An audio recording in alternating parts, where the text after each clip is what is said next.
Do you think that the declining birth rates in the West, I mean, we just mentioned South Korea, I think they're actually below 1 right now. Do you think that they are an existential problem to our way of life? Not in my lifetime, not even in your lifetime, not in my children's lifetime, and probably not in my grandchildren's lifetime. So I have to say, who cares, right? Birth rates change over time. Values change over time. Economic and social conditions change over time. I'm not worried about birth rates, particularly if you allow for immigration. I think the birth rate problem is particularly bad and particularly problematic in economies that don't allow for immigrants, because then you get real decline in GDP, and you could get real decline in standard of living and in wealth creation. You just don't have enough people, particularly if you have a big welfare state and you got a bunch of people retiring and you have no young people working to pay for those retirees.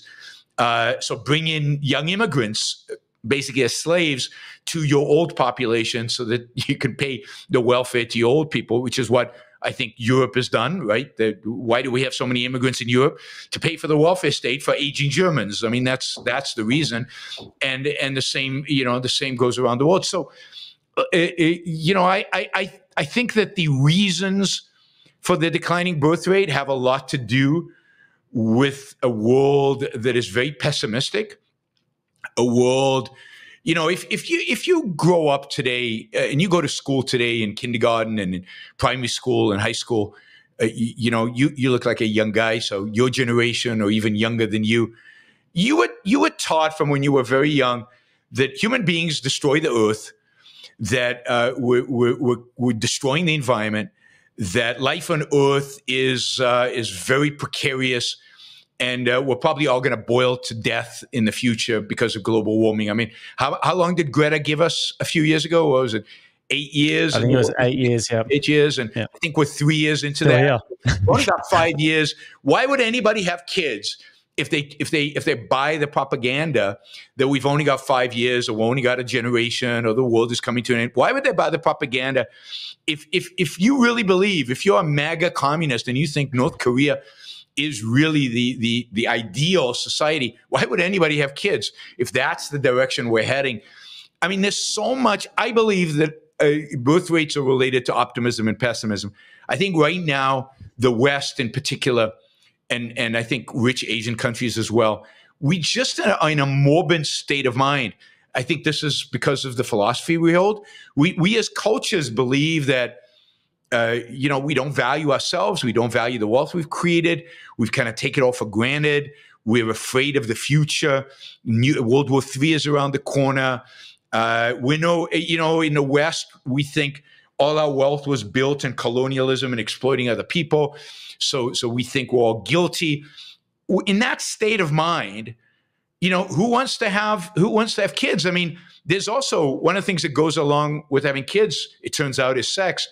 And there's what do they call it? A sex recession right now, right? People are not having sex in all age groups, not having sex, or a lot less. I think the bottom of the barrel are not. There are a lot more people stacking up at the bottom that aren't. But then it's this strange social phenomenon that especially women get into the workforce more, and as especially women become a little bit more equal in terms of their earning capacity, they're actually going for more high status men because they tend to look upwards in terms of dating. They tend to date hypergamously. And then there are a lot more men stacking up at the bottom that are having less opportunities with women. Yeah, but I think generally, but it seems like, I mean, the stats I've seen is that this is a phenomenon that's culture-wide. That is, maybe that's also going on, but it's also true that married couples having less sex, older married couples having less sex. That is, generally, we live in a culture that's having less sex. Now, maybe it's something to do with porn. It could be something to do with the rise of internet porn and being able to access your kicks elsewhere.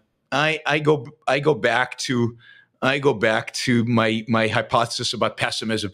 Sex is a celebration of life. Sex is affirmation of life. It's the sense that, yes, life is worth living. This is amazing. It's the pleasure that comes from that sense of it's great to be alive. And sex gets better the more you have that sense about the world. And I think that if you're a pessimist, as our culture is overwhelming these days, if you're morbid, if you're convinced that, everything's going to hell, sex, the appetite for sex goes away. Yeah, there's Need to nothing have more sex. nothing to I celebrate. I would agree in terms of the birth rates. I just want to quiz you on a few things you said there. So your response initially to the birth rates was kind of, who cares? I'm not going to be here. My kids might not even be here. And then you said that you think that an answer could be bringing in more immigrants. To me, and tell me how I'm wrong, but this seems to me sort of like something that is a system that's bound to collapse. Because if you're just bringing in immigrants, then you're encouraging multiculturalism, and we sort of lose the foundation of like who we are as a country. And also the who cares mentality. Well, I mean, there are going to be further generations, so we do have to think about those guys. They'll think about it. I mean, if people think too far into the future, that is pretty arrogant to expect to know what's going to happen 2 generations out, 3 generations out. It's pretty arrogant to know what technology is going to be like. I mean, we're going to have test tube babies in the future. If we need more people, we'll just create them. I mean, who knows, right? Science fiction. The point is, the more you think out further into the future, the less you know, and the more humble you should be about any conclusions you come. You have literally no idea what life on Earth is going to be like in 50 years. We barely know what life is going to be like in 10 years. Nobody saw this revolution in AI coming. Nobody saw the internet before it was created. Nobody saw CRISPR gene editing and the ability. I mean, so the idea that we could project out into the future, we know there's going to be a problem in 50 years, we should fix it now, is central planning on steroids, and I think should be avoided at all costs. I think when you're talking about central planning, that's a good point in terms of like governments doing these big overreaching things, like when you're talking about climate change, for example. But on the individual level, I'm not sure it is. When it comes to the individual level and having a family, for example, this is something that I believe is constant throughout time, and it's kind of, I guess, something that you might call wisdom, is the fact that having a family is something that's going to be productive, and building your sort of family network around you is something that is going to be good for the future, because you get to, at the very least, have a legacy. I know people who are living phenomenal lives, happy life, successful life, who've never had kids. And never, having a family needs to be something you really want. It has to be self-interested. It has to be something you're going to enjoy. Life is too short to think, I should have a family because I'm worried about civilization in 50 years. I don't give a shit about civilization in 50 years if you're going to impose a family on me today for that. Now, I have a family. I've done my thing, right, for civilization in the future. But I didn't do it because I was worried about civilization. I did it because I've always wanted to have kids. I love kids. I love the process. I love the challenge. I love what's involved in having kids. The idea that parents should have kids out of a sense of duty is one way to see birth rates decline. Because, that sense of duty will disincentivize people to have it. You should have kids because it's a wonderful experience to engage in raising children and having children. But you asked a different question before about, immigration. Yes. No, immigration doesn't embrace multiculturalism. Multiculturalism is the idea that all cultures are created equal, that there's no difference between culture. Now, that idea is absolutely wrong. Western civilization has a far superior culture than any culture in all of human history. Yep. Immigration should be embraced under the assumption that every human being on planet Earth, no matter their skin color or no matter their particularly genetic makeup, has the ability to embrace Western civilization. The Western civilization is not embedded in your genes. It's not, because we in the West used to be pretty barbaric. So we learned something and became better. Immigration is the recognition that anybody can embrace a culture. America, whether the MAGA like it or not, is a land of immigrants. It's a land of immigrants from all kinds of places, including places that at the time were considered barbaric and primitive and third world, like Ireland and Italy and Poland and and Russia. And there was a huge amount of racism in the 19th century against immigrants from certain parts of Europe. But immigration is a recognition that all human beings can embrace Western civilization, and that they're welcome to embrace that civilization. And it's true that if you allow immigrants in and say, keep your culture, we love your culture. Your culture is great. Then that's suicide. And that's what, to a large extent, Europe is doing right now, particularly with its Muslim immigration, is saying, no, Islam is fantastic. You guys can stay crazy Muslims.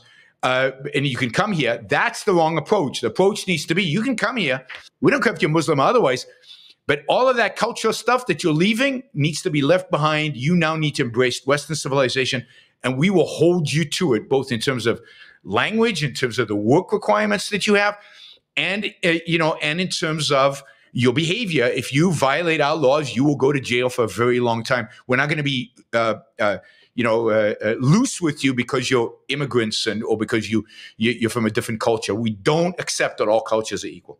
That's the kind of immigration I think I would like to see, and the kind of immigration used to be part of the West. And it probably should be like that and should be at scale. But when you're looking at Islamic immigration, just for an example, I'm in the UK at the moment. When you walk around London, it doesn't look like London anymore. It's because they've had such a mass amount of Islamic immigration.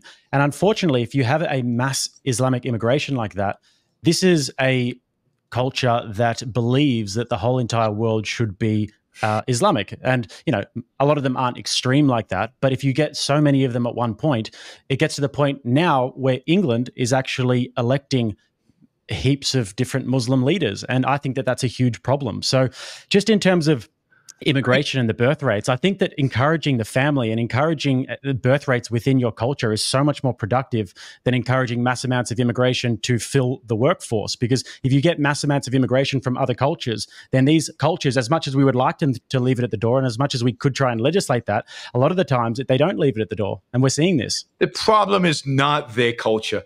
The problem is our culture. The problem is our unwillingness to stand by our culture. The problem is our unwillingness to defend our culture. If we had done to Islamist, jihadist culture after 9/11 what they deserve to be done to them, if we had stood up in self-defense and declared their culture to be barbaric and primitive, we wouldn't have this problem today. The idea of encouraging people to have babies is so perverse. God, I mean, there's so many parents out there that I hope never have babies because they're horrible human beings and will make horrible parents, and the kids that they raise will be horrible human beings as well. And yet I don't want the government to decide who should have parents and who should be parents and who should not. I want the government to stay out of it completely. Individuals should decide whether they want to be parents or not. It's very simple. We either believe in freedom or we don't believe in freedom. And if you believe in freedom, then the government has no business incentivizing kids or not incentivizing kids. Just leave people alone. Now, to the extent that the people who have influence over this help us create a good culture, a culture that people love living in, I think they will have kids. If you enjoyed that reality-based podcast clip and you want to get early access to all upcoming episodes, then join our community at Locals, rattlesnaketv.locals.com. Furthermore, if you prefer the Audible version, then you can find the reality-based podcast on Spotify, Apple Podcasts, Google Podcasts, and all major streaming platforms.